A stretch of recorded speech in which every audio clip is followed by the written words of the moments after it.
বাইকের জন্য এই ধরনের লক কিনেন, এই ধরনের লক যদি কেউ কিনেন আপনারা,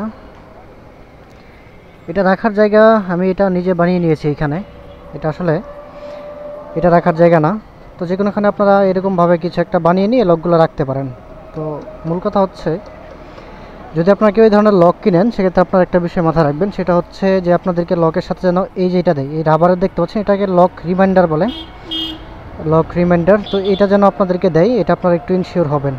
এটা না থাকলে কি হয়, মনে করেন আপনি গাড়ির মধ্যে লকটা লাগিয়েছেন, লকটা লাগানোর পরে আপনি লকটা লাগিয়েছেন এখানে বা যে কোনোখানে লাগিয়েছেন, লাগানোর পরে আপনি যখন গাড়িটাকে স্টার্ট করবেন আপনার কিন্তু মনে থাকবে না যে লক লাগানো আছে কিনা। আপনি হয়তো হ্যান্ডেল লকটা খুলে গাড়িটা স্টার্ট করা শুরু করে দিবেন, তো এটা একটা প্রবলেম হয়।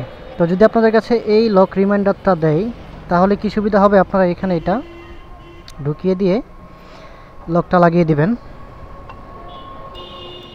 তারপরে এটাকে এই যে এখানে হাতার এখানে সেট করে দিবেন।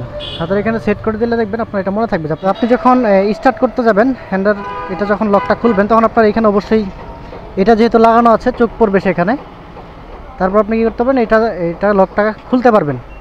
এটা হচ্ছে লক রিমাইন্ডার, মানে আপনাকে মনে করিয়ে দেওয়ার জন্য যে আপনার এখানে লক করা আছে। তারপর আপনি এটা খুলে এখান থেকে লকটা খুলে ফেলবেন।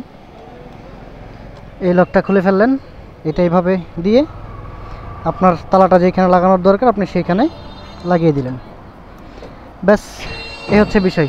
এই জন্য মূলত এই লক রিমাইন্ডারটা সহ আপনার তালা কিনলে এই লক রিমাইন্ডারটা আছে কিনা সেটা দেখে কিনবেন এবং অবশ্যই সেটা নিয়ে কিনবেন। এই ছিল বিষয়।